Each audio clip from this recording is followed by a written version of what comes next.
dissociative amnesia. Now, dissociative amnesia means that we're forgetting different events, usually traumatic events that have happened to your patients.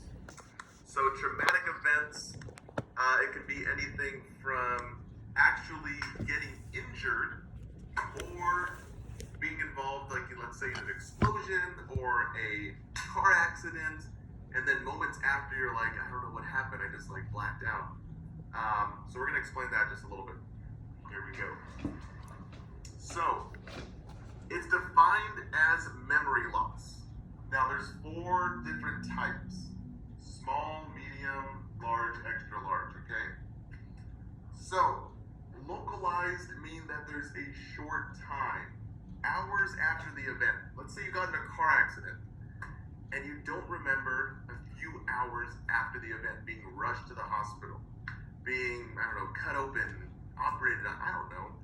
You do not remember these things. You don't recall these things. Now you can be fully wide awake but not recalling this because your body is using it as a defense mechanism to protect yourself. Or you can just hit your head so hard that your head just passes out, or you're in this subconscious state. Okay? So selective, you guys can use the S because it's only some events. So some events are remembered, some events are not remembered. And this really holds up well in court when you're like, hey, do you remember doing this? No, that was a traumatic event. I don't remember that part. I do remember this part. So people have used that before. But this is a real, dissociative amnesia is a real condition. Okay? So, generalized, you have a lifetime of not recalling the certain events that have passed from that traumatic event. Now, this is very rare condition, but generalized amnesia is something that you would see on 50 First Dates with Adam Sandler and Drew Barrymore. You guys ever seen that movie? She forgets her entire lifetime every single morning she wakes up. So that would be a generalized type of condition. Now, continuous, this is our extra large problem. It's almost like Nemo, when Finding Nemo, not Nemo, but Dora from Finding Nemo, the little blue fish, that's like, just keep swimming, swimming, swimming, just keep swimming. That one. She has this continuous memory loss. Now, you can say something to her, and then she'll forget it in the next 3 minutes. So those kinds of memory loss where your patient's almost like a goldfish. Goldfish cannot retain, I think, a memory of, I think it's a few seconds. So you can give them a little bowl, but they'll still get lost in that little bowl because they don't know that they're inside of a bowl because they forgot 10 seconds ago. So that's continuous, very continuous.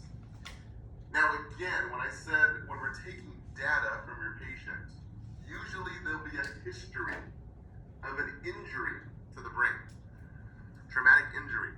Now it can come from childhood when we see the most severe cases, or it can come from a traumatic event, an explosion, a car accident, a plane crash, and your patient survives. Those are outside of injury kind of induced. Well, it still can be induced by an injury, but traumatic event. Just remember that word, trauma. Okay? And the last one is genetics. It can be passed on from a bad trait. But I mean, usually what we see most cases is traumatic events. So we want to do a mental status assessment. So we use the acronym AMP. So when you're looking for your patient's mental status, usually we do AO times 4, alert and orientated, asking 4 questions. This doesn't really help with those patients because they already have memory loss. We cannot ask them 4 questions because they really don't remember. So we use an acronym called AMP, and AMP means appearance, mood, memory, and perception. And I'm stillness from my book that we have for you guys at Simple Nursing. This is your psychiatric quick notes. So make sure to download that. Has everything you need here. So AMP is the mental status, because remember, your patients have memory loss. So we want to look at their appearance, we want to look at their mood, we want to check their memory, they know where they're at. Obviously, your continuous forgetful patients don't want to ask them, hey, when's your birthday, or what were you doing, I don't know, yesterday or the day before, because it really just depends on the severity. So we use this to test their status. Actions. What do we do for actions? We are ruling out organic causes. So this means that we are ruling out possible genetic errors or something that's inducing your patient to this. And guys, like I said, most of the time it's caused by a traumatic injury or a traumatic event. So usually as nurses, we are going to give patient education.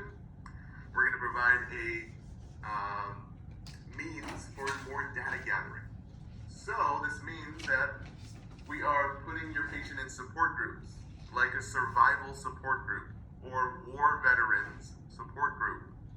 People who have been through the same types of incidences that your patient had, so they can talk about it, express their feelings.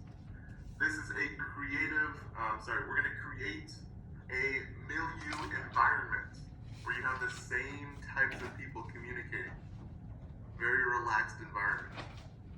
And again and again and again, I'm going to keep on preaching it, because it's going to keep on coming up. This will be on your test. We don't know where, but it will show up. What do you do? What do you tell your patient? We tell them to express feelings, express themselves, talk about the event, talk about how they're feeling, talk about how this has changed their life, talk about how they are overcoming it. We're gathering data, and that's honestly one of the biggest things that we do as psychiatric nurses. Now, all of us don't want to become psychiatric nurses, but this is what we do for gathering data. That's how we answer psychiatric questions. Totally different than answering pharmacology or med-surg questions, even pediatrics. So that's really your go-to. Gathering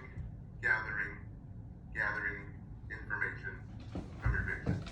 Never telling them how to feel, never telling them what to do. Well, not what to do, but never telling them and forcing them. Okay? Always gathering information, gathering feelings, telling them to express themselves, those kind of things.